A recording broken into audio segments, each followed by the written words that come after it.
My name is Jacqueline Rounsavill, and I am on the swim and dive team at Bucknell.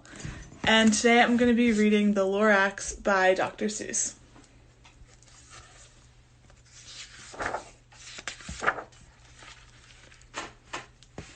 At the far end of town where the grickle grass grows, and the wind smells slow and sour when it blows, and no birds ever sing, excepting old crows, is the street of the lifted Lorax.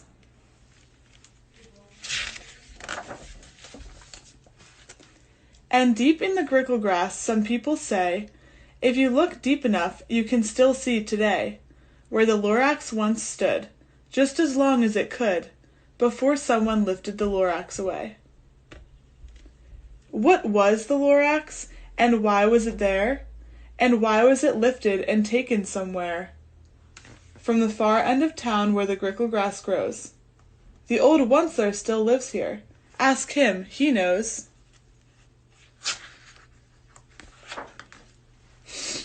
You won't see the Onceler. Don't knock at his door. He stays in his lurkin on top of his store. He lurks in his lurkin, cold under the roof, where he makes his own clothes out of muttered moof. And on special dank midnights in August, he peeks out of the shutters, and sometimes he speaks, and tells how the Lorax was lifted away. He'll tell you, perhaps, if you're willing to pay. On the end of a rope he lets down a tin pail, and you have to toss in 15 cents and a nail, and the shell of a great-great-great-grandfather snail.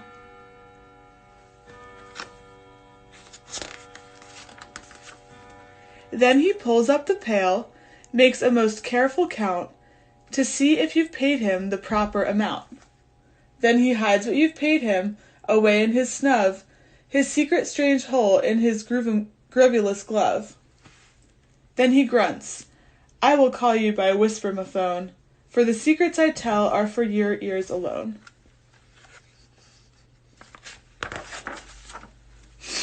Slup!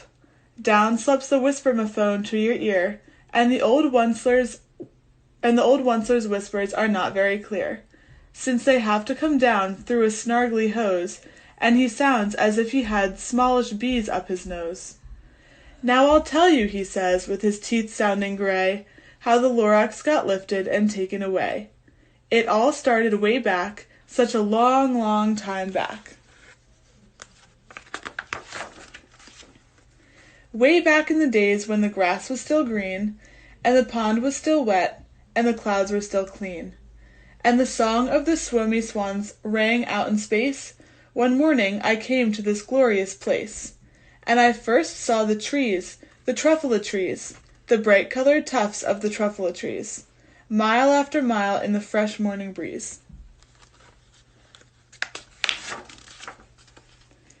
And under the trees I saw brown barbaloots frisking about in their barbaloot suits, as they played in the shade and ate truffula fruits. From the rippleless pond came the comfortable sound of the humming fish humming while splashing around.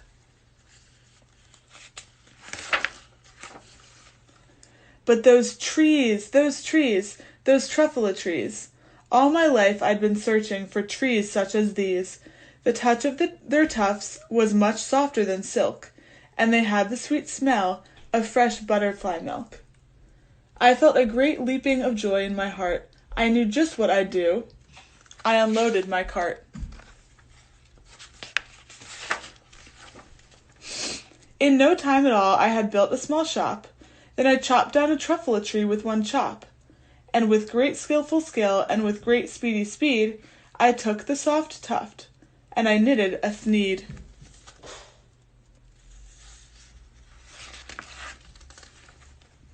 The instant I'd finished, I heard a gazump. I looked. I saw something pop out of the stump of the tree I'd chopped down. It was sort of a man. Describe him? That's hard. I don't know if I can. He was shortish, and oldish, and brownish, and mossy, and he spoke with a voice that was sharpish and bossy. "Mister," he said with a sawdusty sneeze, "I am the Lorax. I speak for the trees. I speak for the trees have no tongues. And I'm asking you, sir, at the top of my lungs." He was very upset as he shouted and puffed. "What's that thing you've made out of my truffle tuft?"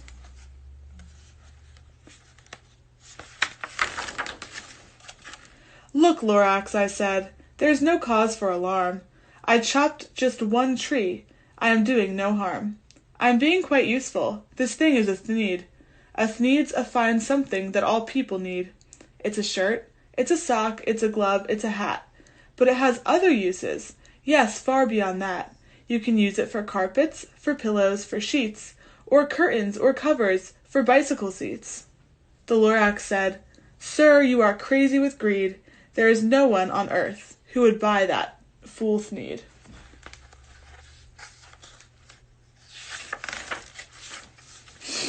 But the very next minute I proved he was wrong, for just at that minute a chap came along, and he thought that the thneed I had knitted was great.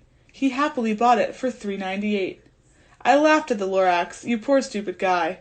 You never can tell what some people will buy."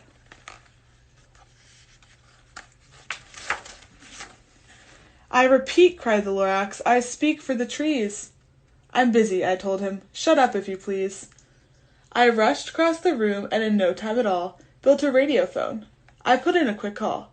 I called on my brothers and uncles and aunts, and I said, "Listen here. Here's a wonderful chance for the whole Onceler family to get mighty rich. Get over here fast. Take the road to North Nitch. Turn left at Weethawken, sharp right at South Snitch." And in no time at all, in the factory I built, the whole Onceler family was working full tilt. We were all knitting thneeds, just as busy as bees, to the sound of the chopping of truffle trees.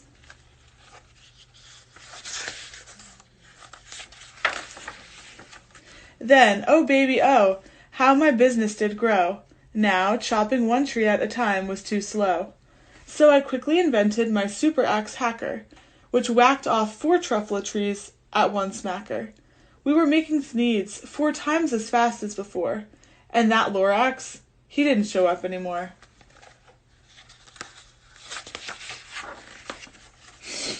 But the next week he knocked on my new office door.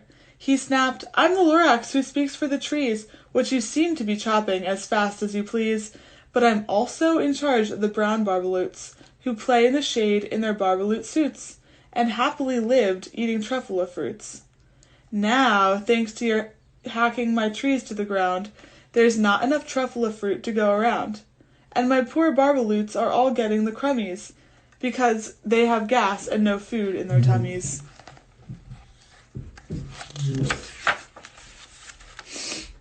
"They loved living here, but I can't let them stay. They'll have to find food, and I hope that they may. Good luck, boys," he cried, and he sent them away. I, the Onceler, felt sad as I watched them all go. But business is business, and business must grow, regardless of crummies and tummies, you know.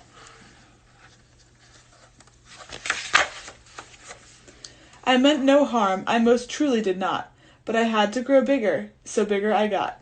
I biggered my factory, I biggered my roads, I biggered my wagons, I biggered the loads. Of the thneeds I shipped out, I was shipping them forth, to the south, to the east, to the west, to the north. I went right on biggering, selling more thneeds, and I biggered my money, which everyone needs.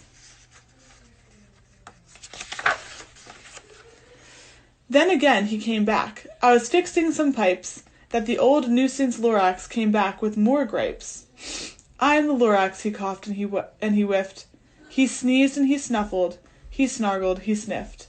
"Onceler," he cried with a cruffless croak, "Onceler, you're making such smuggless smoke. My poor swommy swans, why they can't sing a note. No one can sing who has smog in his throat."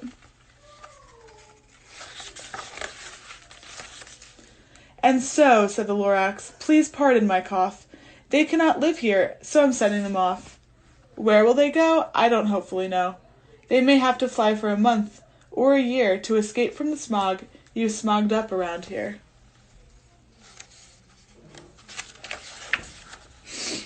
"What's more," snapped the Lorax, His dander was up. Let me say a few words about Gluppity-Glup. Your machinery chugs on day and night without stop, making Gluppity-Glup. Also Schluppity-Schlup. And what do you do with this leftover goo? I'll show you, you dirty old Onceler man, you.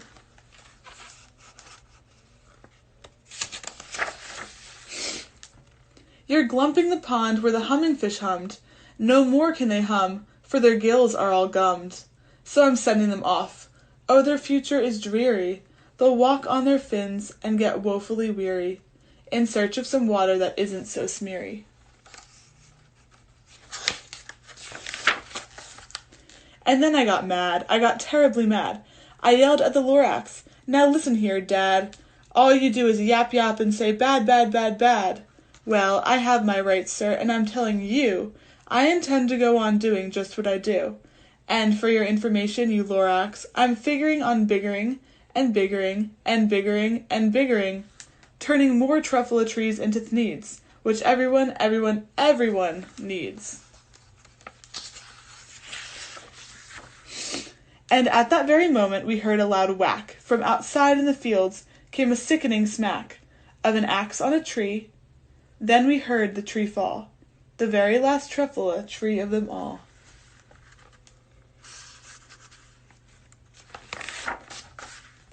No more trees, no more thneeds, no more work to be done. So in no time my uncles and aunts, every one, all waved me goodbye. They jumped into my cars and drove away under the smoke-smuggered stars. Now all that was left neath the bad-smelling sky was my big empty factory, the Lorax, and I.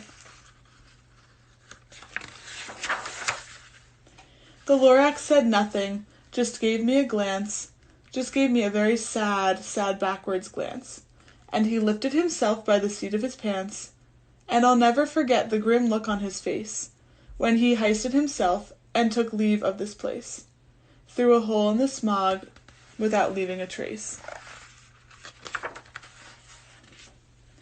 And all that the Lorax left here in this mess was a small pile of rocks with one word, unless. Whatever that meant, well, I just couldn't guess. That was long, long ago, but each day since that day, I've sat here and worried away. Through the years, while my buildings have fallen apart, I've worried about it with all of my heart. But now, says the Onceler, now that you're here, the word of the Lorax seems perfectly clear. Unless someone like you cares a whole awful lot, nothing is going to get better. It's not. So, catch, calls the Onceler. He lets something fall. It's a truffula seed. It's the last one of all. You're in charge of the last of the truffula seeds. And truffula trees are what everyone needs. Plant a new truffula. Treat it with care. Give it clean water and feed it fresh air. Grow a forest. Protect it from axes that hack. Then the Lorax and all of his friends may come back.